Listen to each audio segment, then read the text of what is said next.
Hey guys, it's Jessi. Welcome back to my channel. Today I have another book review for you guys. It is on Size Matters by Cathryn Novak. This book is about a young girl named Lexi who is fresh out of culinary school and she is looking for a job. She is sweet and really kind, and she uses her cooking to keep her loneliness at bay and her mother's memories alive. John Frederick is reclusive and demanding, and he is seeking a personal chef who is passionate and eccentric in their cooking, somebody who can satisfy his love for food, and this is where their two paths cross. Lexi takes this position as his personal chef and moves into his mansion with the hopes of being able to deliver foods that impress his palate. Lexi and John Frederick do become friends over time, and they bonded over food, tea, and musicals. But one day things change and John Frederick's life is threatened. Can Lexi keep him motivated and happy is the biggest question of this book. I had two major issues with this book. First off, the plot. I felt that this book was just a little bit too short for me to really do this story justice. It is super short, very quick, tiny read. If it had just been a little bit longer, we could have gotten more backstory on the characters, which would then allow them time to really build a solid friendship and complete the story from start to finish. I just wasn't a huge fan of being dropped right into the center of this, and only getting about half of a story is kind of what it felt like to me. I felt that there was so much missing, and it kept me from really caring about it all. Most of all, there was the ending. I was lost and confused, and I don't know if it was like how the story actually was written, how I read it, or if I missed something entirely, but I didn't like the way it ended. It was way kind of too up in the air for me. Secondly, I needed more time with the characters. Just like I was mentioning, I needed more backstory and why they became the way that they are, or why John Frederick has this addiction to food would really help me to connect and invest in them. And their friendship that formed, it happened so quickly, and it just wasn't completely believable for me.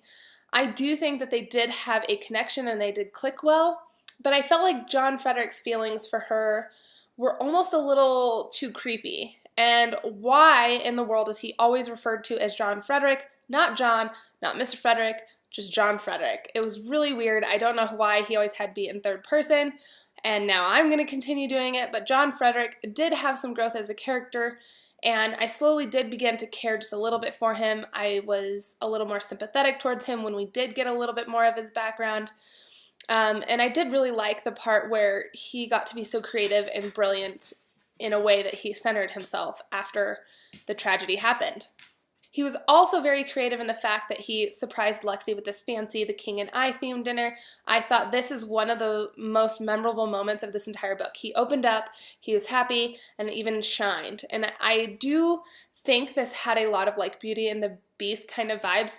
Not because of the weight issue or anything like that, but just because he was so reclusive, he locked himself away, he didn't want to be around people, and then you have Lexi who is really sweet and charming and friendly, and then I feel like as he warmed up to her, he started to come out of his shell, so that kind of thing. So I think there was a lot of similar vibes to Beauty and the Beast. I definitely enjoyed that aspect of it, and like I said, if this just would have been a little bit longer, I really feel like I could have connected a lot better to these characters, really cared about them, get invested, and really just care about what happened to them as characters, watch their friendship unfold, and just kind of see how that goes. Because I felt like that is an interesting plot line, and it definitely had me curious about it, but I feel like it was so rushed and so quick that I just couldn't connect the way that I had really hoped to.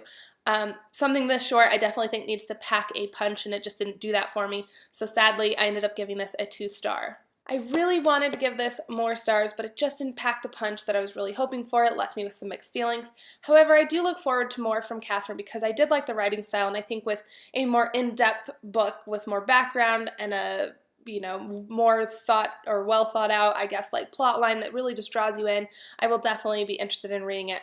Alright guys, so as always, thank you so much for tuning in. Be sure to give it a thumbs up, subscribe, and I will see you guys soon. I do have another video for you guys coming tomorrow. It is on some graphic novels and comics that I am playing catch up with, so definitely look out for that. Otherwise, I will see you guys next week. Have a lovely weekend. Bye. Hey guys, it's Jessi. Welcome back to my channel.